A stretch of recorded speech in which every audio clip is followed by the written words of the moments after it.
desarrolladas por Klein en los años 40, que tiene que ver con estudios de balística, propio de la escuela soviética. Una buena motivación de ellos era el desarrollo armamentista.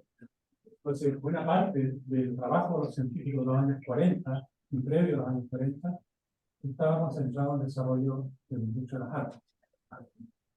Voy a hacer un paréntesis. Sin embargo, en aquel entonces era más considerado estudiar lógica matemática.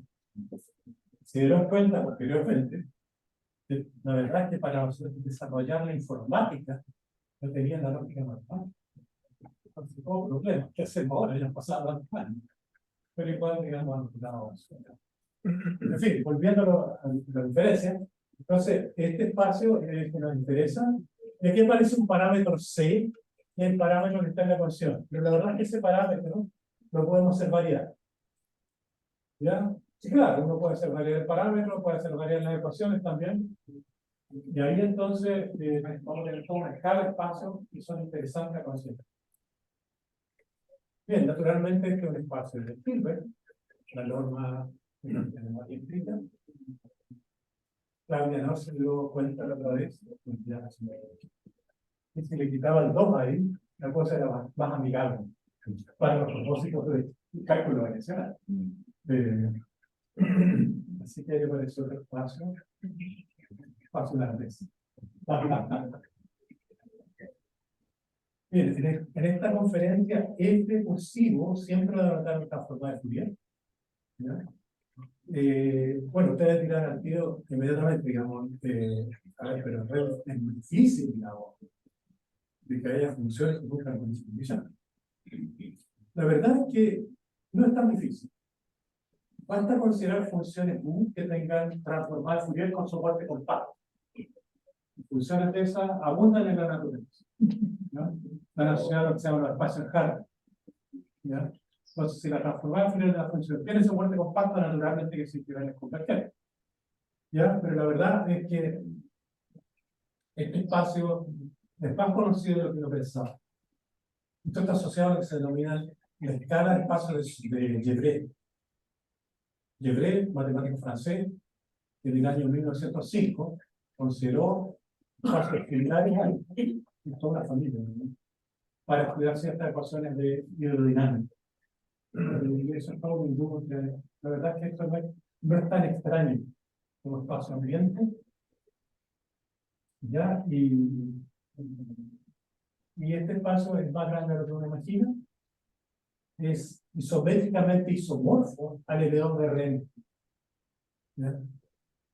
Por lo tanto, ahí voy a comentar, digamos, la correspondencia que hay entre los dos espacios. Y está inyectado naturalmente dentro de la escala de los espacios sobres. Así que la regularidad de estos espacios es bastante rica. Bastante rica. De hecho, los espacios Gevrey son espacios de funciones analíticas en ciertas regiones. ¿Ya? Y esa regularidad se reproduce. Otra forma de interpretar el espacio es como espacio de distribución. ¿Ya? El espacio de distribución, la verdad es que son bastante amigables de trabajar con ellos. Pero también se pierde perspectiva en lo que son las propiedades de regularidad. Las distribuciones son grupos bastante ideales. Aquí lo que tratamos de hacer es hacerlo lo más concreto posible. En fin. El problema correspondiente para el laplaciano, perdón.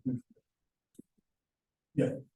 Entonces acá un sombrero también significa la forma de Fourier, el producto interno, que está bien escrito, y este espacio entonces, por ese producto interno, isométricamente isomorfo de Rn, y aquí aparece un protagonista muy importante, que es esta función que denotamos K-sombrero. Pero K-sombrero tiene que ver porque esta función es una función del espacio Schwarz, la que está en el lado derecho. Por lo tanto, existe una única función en el espacio Schwarz, tal que la transformada de Fourier de esa función es justamente la que está ahí. Si yo quiero calcular esa función, le tomo la transformada inversa y la represento, ¿no es cierto?, mediante la fórmula de inversión. Pertenece al espacio Schwarz. Por lo tanto, K, el núcleo K, está en el Schwarz también, porque la transformada de Fourier, ¿no es cierto?, establece una correspondencia continua y unívoca del Schwarz y del Schwarz. Por tanto, una bonita forma de estudiar la transformada de Fourier y la convolución también es sobre el espacio de Schwarz. No el espacio de funciones de clase distinta.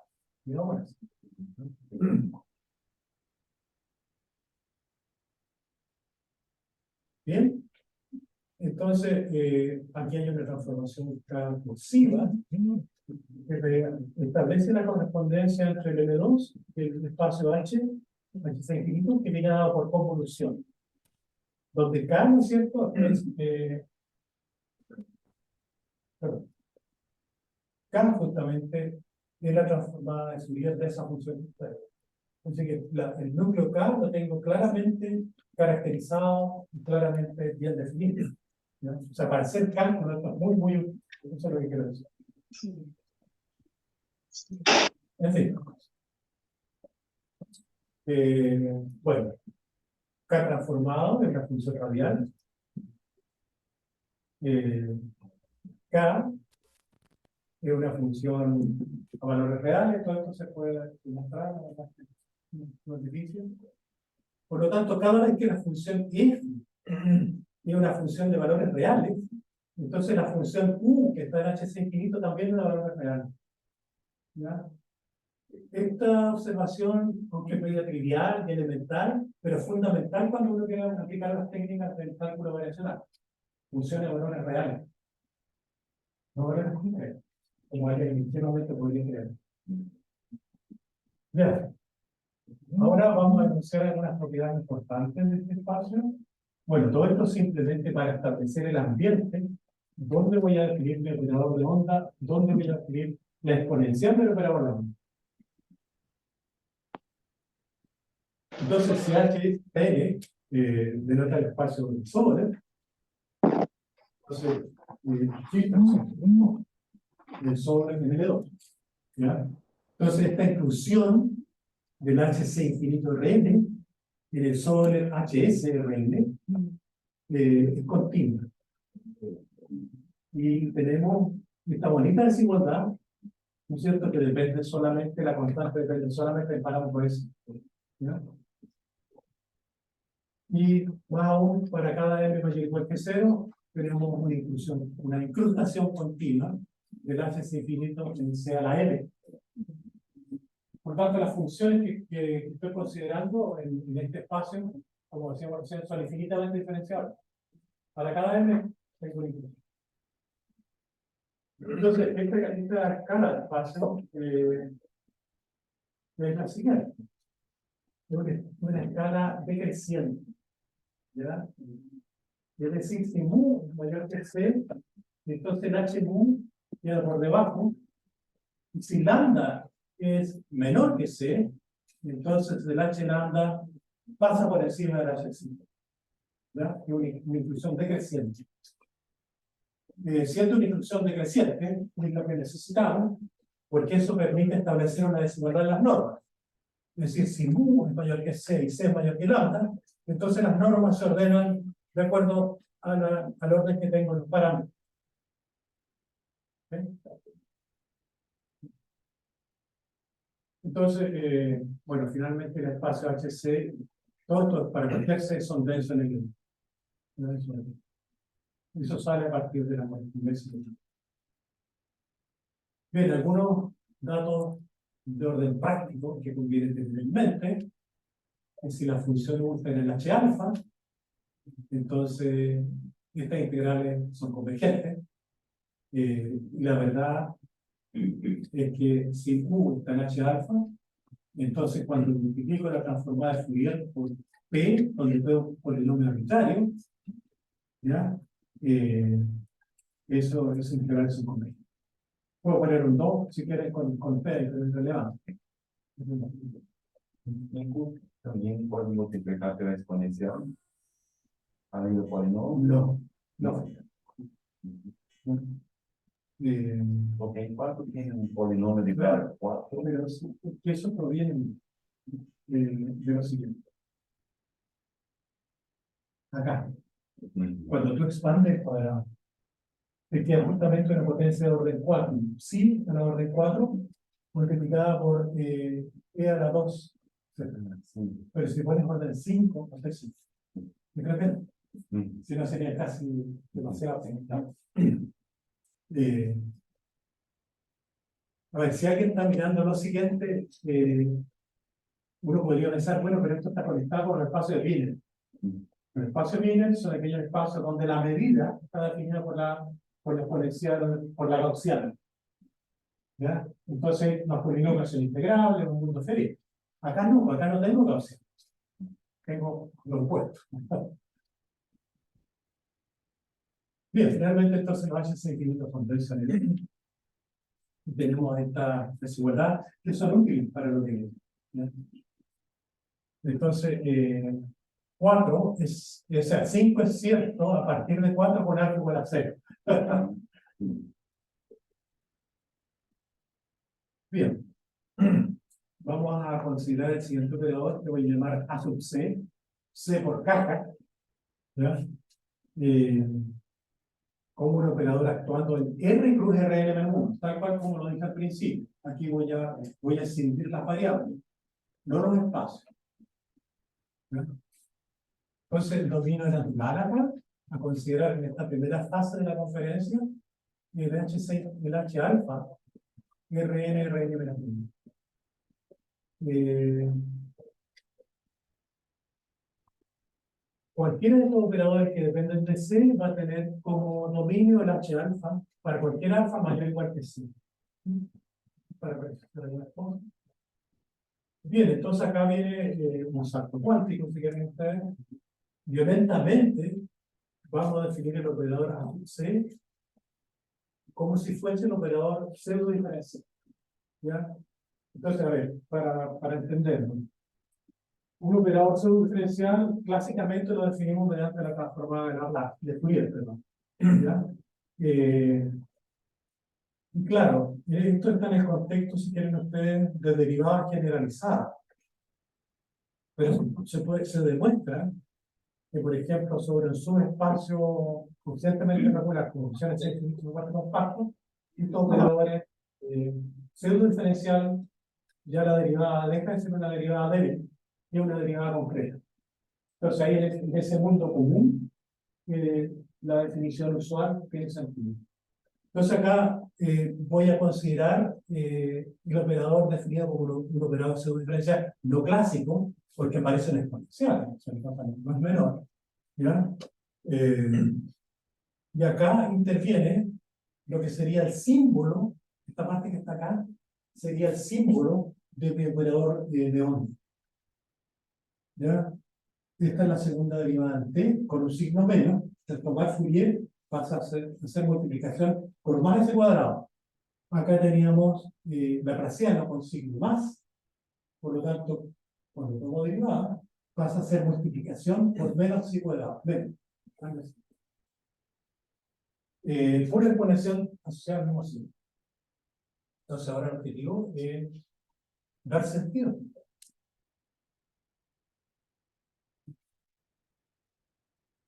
Entonces, no es, bueno, técnicamente tiene sus complejidades demostrar que este operador así definido transforma funciones de el H alfa en L2. Es un operador no cotado, altamente no cotado, pero sí estoy seguro que si estamos en ese dominio, entonces voy a ganar L2. El cálculo es bien técnico, o sea, aquí quizás nos salta una norma. Pero si ustedes toman la norma 2 de la sub C, exactamente lo que tienen al otro lado, y aquí un poco de manipulaciones con desigualdades me llevan a esta desigualdad finalmente. Y ahí aparece el S cuadrado. Y aparece, ¿no es cierto?, más eta a la cuarta. Esa es la cuarta, eta a la cuarta. Y estoy usando, de hecho, de esa estimación de mano. Por lo tanto, esta integral es finita. Por lo tanto, efectivamente, tomo una función del axis infinito y la transformo en una función en L2. Función L2 quiere decir que tomamos una a 2 y eso me da un número. Bien. Ahora voy a mirar solamente aquella parte del operador que corresponde al exponencial. Entonces, en este caso, voy a definir B de U de esa forma que está ahí. ¿Ya?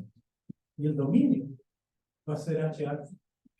Una vez más, para cualquier U en H alfa, B de U en L. Ya, los cálculos son muy similares. Lo que estoy haciendo en esta parte es considerar el exponencial del operador de onda y el operador de onda por acá. Pero no estoy separando los operadores. Cuidado con eso. Separando solamente las variables.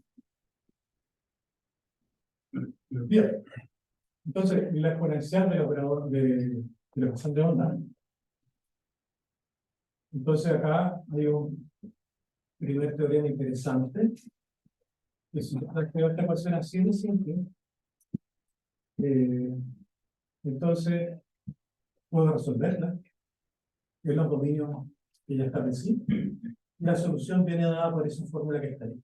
La forma de Fourier inversa de lo que aquí tengo. Esta forma de Fourier existe porque G está en H mu. Por lo tanto, cuando tomo la forma de Fourier, multiplico por esa exponencial y eso es convergente. Eso está bien. Entonces, claro, el espacio H mu, en este caso, es bien apropiado, pero de alguna manera restringe mucho la función fuerza, la función G. Entonces, a mí me gustaría como de alguna manera tener una función G que tuviese menos regularidad. Pero sí tener regularidad para las soluciones. Bien, entonces ahora nos vamos a pasar al... A ver, déjenme volver un poquito acá. Lo que pasa es que este problema no está escrito acá, pero esto me permite entender el problema de valores iniciales para el exponencial del operador de...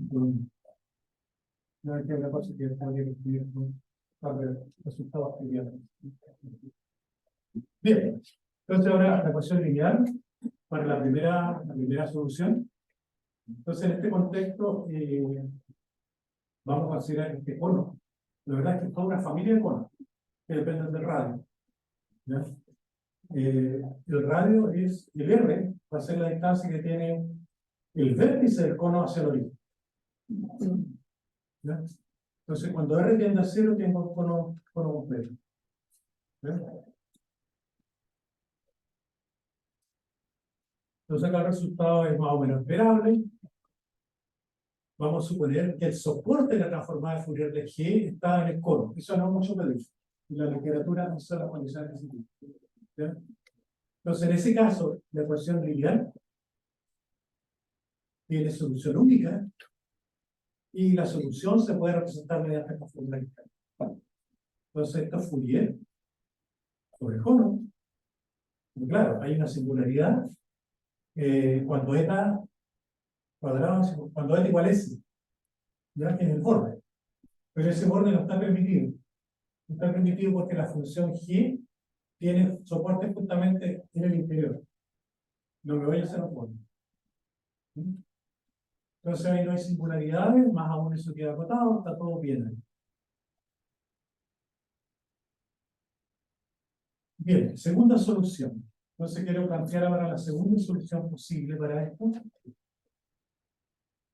Entonces recapitulamos acá un poco, hacemos los cálculos, ya, y vemos que efectivamente cada vez que tengo una función U, el HC infinito, operador de onda de U, operador de L2, está infinito, por lo tanto, esto toma funciones de acá a L2. Ahora acá se usa, digamos, o sea, es útil recordarse que cualquier función del HC infinito está en la imagen del operador de convolución contra el núcleo K. Entonces, mis funciones en HC infinito las puedo realizar como convoluciones contra las funciones FLL.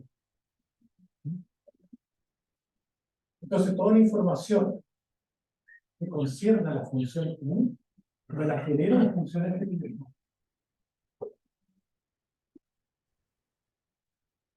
Bueno, eso no voy a entrar en inglés. Lema, el operador de onda es unitariamente equivalente a este operador de onda. Es directo. La dificultad. Entonces ahora, en vez de considerar el operador de onda per se, voy a considerar su realización mediante Fourier. Esa que está ahí.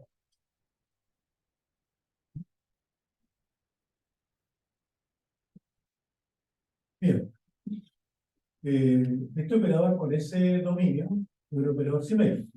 Bueno, a lo que quiero llegar es que el operador de onda va a ser un operador esencialmente autoadjunto, ¿ya? Porque quiero aplicar de alguna manera mi cálculo funcional para operadores esencialmente autoadjuntos. Bueno, aquí creo que es simétrico. Lo primero que uno hace para ver si un operador es esencialmente autoadjunto o autoadjunto, como me han contado. Si los operadores son acotados, ser autoadjunto, equivalente a esta propiedad que está acá, también se llama operadores de Hermitiano. Ya, eso es directo. Esto se deduce trivialmente a partir del lema del teorema de Planché, ¿ya? Que me dice que la transformada Fourier es un operador limitado.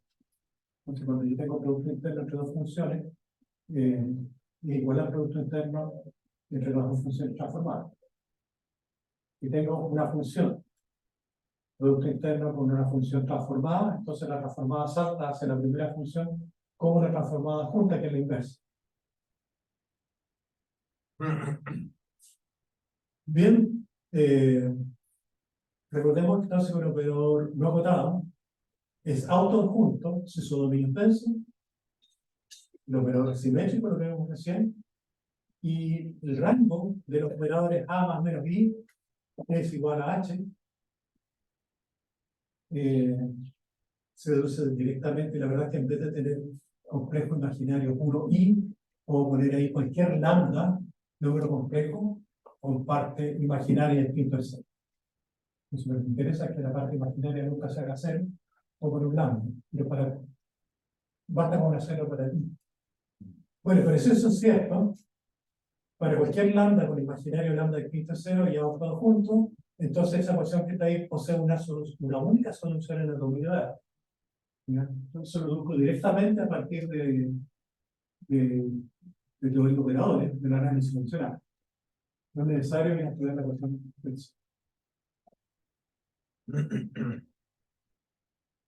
El operador es esencialmente autoadjunto si su dominio es denso, asimétrico, y estos rangos son densos, ¿ya? En oposición a lo que tenía cuando son autoadjuntos, el rango era exactamente H.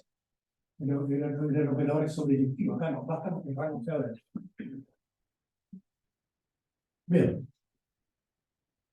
Entonces, acordémonos del operador que estamos trabajando, y aquí, ¿qué es lo que queremos hacer? Es demostrar que el HC infinito está dentro del rango de C más menos I. Y es el cálculo trivial. En consecuencia, como esto está dentro de L2, HC infinito es denso en L2, cosa que ya sabíamos de antemano, pero igual es bueno revisarlo una vez. No voy a entrar en ese detalle. Un comentario breve. Esto está en L2 porque la función de 1 partida por menos S cuadrado más X cuadrado más menos I de agotada. Porque estos son parámetros reales. Por lo tanto, nunca se igualan unifactoriales. Bien. Esto implica que la función no está en H. Como decíamos recién, esa densidad es lineal. Y concluimos que efectivamente lo que no necesariamente. A ver, aquí alguien me podría cuestionar lo siguiente. Pero ese operador es autoadjunto sobre el sobre H2. Efectivamente autoadjunto. Pero el sobre H2 es el dominio maximal para el operador. Por lo tanto, es efectivamente autoadjunto. La gracia es, digamos, tener propiedad un poquito más densa, punto que esencialmente autoadjunto, sobre un dominio más pequeño. Lo que pasa es que el cálculo funcional vale para operadores autoadjuntos, pero también vale para operadores esencialmente autoadjuntos. Entonces tengo más flexibilidad sobre un superespacio más chico. Comentario. El operador de Laplace, por ejemplo, es autoadjunto sobre el sobre, pero esencialmente autoadjunto sobre el espacio más pequeñito, que son las funciones C infinito soporte compás. Por lo tanto, puedo aplicarme cálculo funcional perfectamente bien. O en el Schwarz. Bien.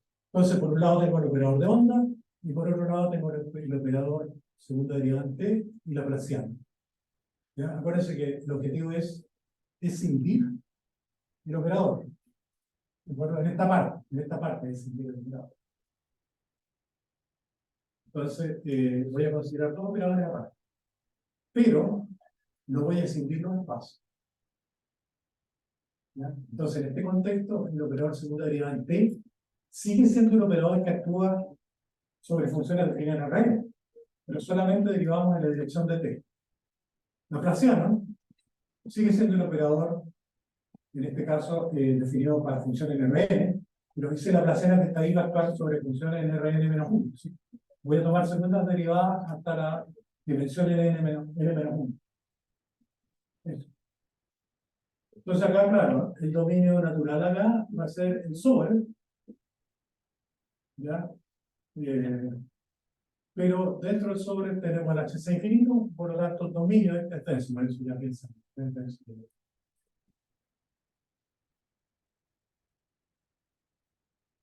Entonces, una proposición importante acá, no sé cuánto tiempo me queda.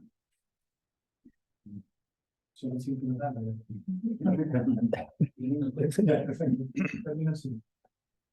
En fin, entonces, estos operadores por separados son autoadjuntos al L2 con dominio HSRN. Y ese dominio. Entonces tengo, por un lado tengo el operador de onda, y por otro lado tengo esta excepción entre los dos operadores que están ahí. Entonces, otra propiedad fundamental que necesito son las resolventes para estos operadores. Operador segundo derivante y operador de Laplace. Bueno, uno con la experiencia que puede casi adivinar lo que van a hacer las resolventes. ¿Ya? Entonces, una vez que uno intuye lo que es la resolvente, después demuestra que es la resolvente funciona.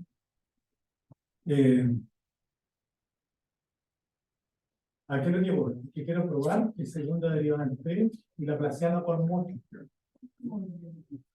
Pero conmutan, acá como son operadores no votados, la noción de conmutatividad es más delicada. No es suficiente que los operadores conmuten algebraicamente, sino que tienen que conmutarlas resolventes. Bueno, eso tiene que ver con la teoría espectral de los operadores, que es muy interesante. Claro. Dos operadores conmutan si sus proyecciones espectrales, y donde está toda la información del operador en el espectro, las proyecciones espectrales. ¿Ya? Pero entonces, para hacerse la vida más simple, vamos a aceptar que los operadores conmutan si sus resolventes conmutan. Sí, eso es el criterio.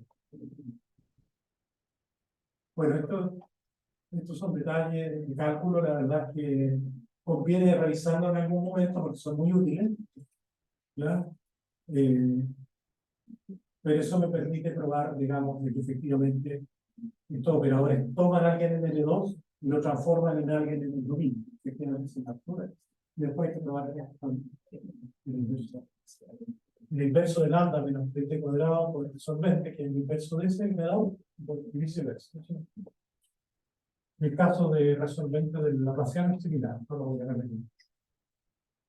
Bien, estos cálculos finalmente me permiten descomponer esta exponencial que está acá, que ahora ya está bien planteada por todo lo que hicimos antes, ¿ya? Pero como los operadores conmutan, entonces el cálculo funcional me permite escribirlo como un producto de un operador. Y eso es conveniente. Pero ahí tengo una discusión con mi amigo Enrique Reyes, porque es conveniente y aquí les voy a mostrar, digamos, que se está ganando. Pero en fin, hasta este punto, esto ya es interesante en sí, ¿ya? Entonces, vamos a considerar esta cuestión. Bueno, pero vamos a considerar acá una función G, y eso restringe un poco las cosas. Tal que su transformada en la variable Z, perdón, la transformada en la variable psi, la primera variable, sea una función de decaimiento exponencial, es la variable Z. Función de decaimiento exponencial son aquellas funciones que en módulo están, bueno, de partida son funciones enteras, y que en módulo están acotadas por una exponencial, que es el ambiente propio para tomar, por ejemplo, transformada a Laplace. ¿Ya? hay todo un yoga ahí de cálculo que hay que hacer, pero finalmente no logra salir a flote. No nos voy a cansar con eso. Lo importante es que aquí el símbolo, cuando yo separo los operadores, va a estar dado por esta función. Entonces la ecuación original la planteo en términos del símbolo, y esta es la ecuación que hay que resolver. Pero lo siguiente está en progreso.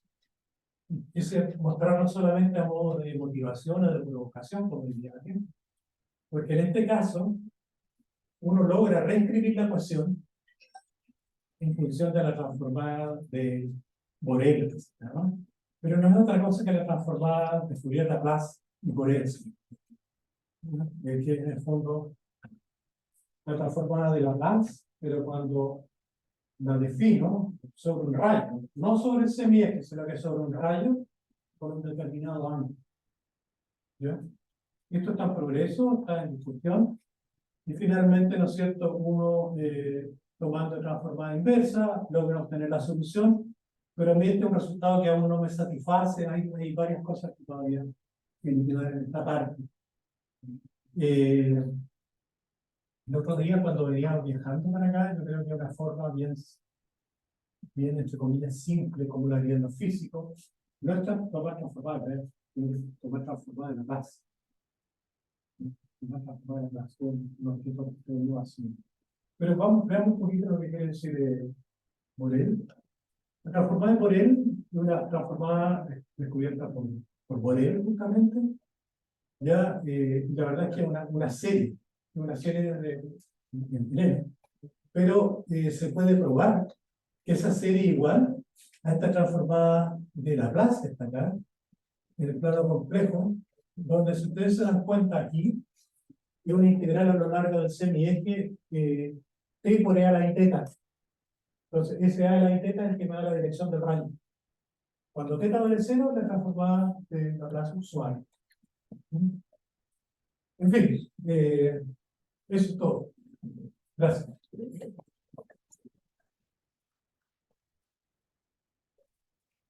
Una pregunta por parte del